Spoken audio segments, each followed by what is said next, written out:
السلام علیکم ورحمۃ اللہ وبرکاتہ۔ ناظرین، پچھلی ویڈیو کے اندر آپ نے سورہ بقرہ کی آیت نمبر 57 کا ترجمہ اور تفسیر جانا ہے۔ اب آئیے سورہ بقرہ کی آیت نمبر 58 کا ترجمہ اور تفسیر جانتے ہیں۔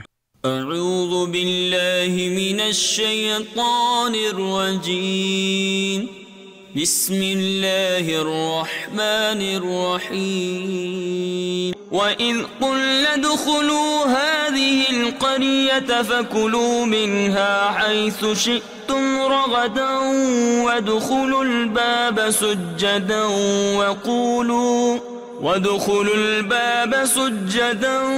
وَقُولُوا حِطَّةٌ نَغْفِرْ لَكُمْ خَطَايَاكُمْ وَسَنَزِيدُ الْمُحْسِنِينَ۔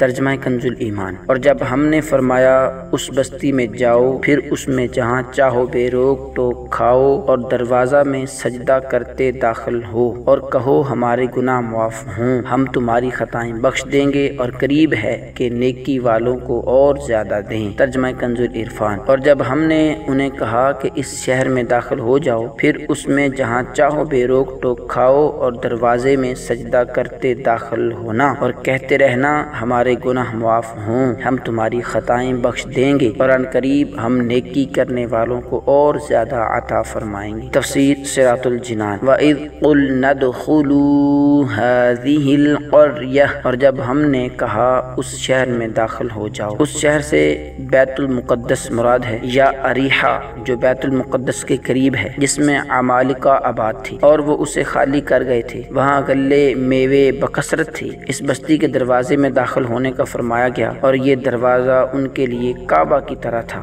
اور اس میں داخل ہونا اور اس کی طرف سجدہ کرنا گناہوں کی معافی کا سبب تھا۔ بنی اسرائیل کو یہ حکم تھا کہ دروازے میں سجدہ کرتے ہوئے داخل ہوں اور زبان سے حطۃ کہتے جائیں، یہ کلمہ استغفار تھا۔ انہوں نے دونوں حکموں کی مخالفت کی اور سجدہ کرتے ہوئے داخل ہونے کی بجائے سرینوں کے بل گھسٹتے ہوئے داخل ہوئے اور توبہ استغفار کا کلمہ پڑھنے کی بجائے مذاق کے طور پر حبۃ فی شعرۃ کہنے لگے، جس کا معنی تھا بال میں دانا۔ اس مذاق اور نافرمانی کی سزا میں ان پر طاعون مسلط کیا گیا، جس سے ہزاروں اسرائیلی ہلاک ہو گئے۔ دعا ہے اللہ پاک ہم سب کو قرآن مجید پڑھنے اور اس پر عمل پیرا ہونے کی توفیق عطا فرمائے۔ ہمارا یہ چینل انشاءاللہ العزیز تفسیر قرآن کے ساتھ آپ کو، آپ کے چاہنے والوں کو علم تفسیر سے منور و آراستہ کرے گا۔ آپ سب سے التماس ہے کہ آپ ہمارے چینل کو سبسکرائب کیجئے، یہ ویڈیو کو لائک اور شیئر کیجئے، انشاءاللہ آپ کے علم دین میں اضافہ ہوگا۔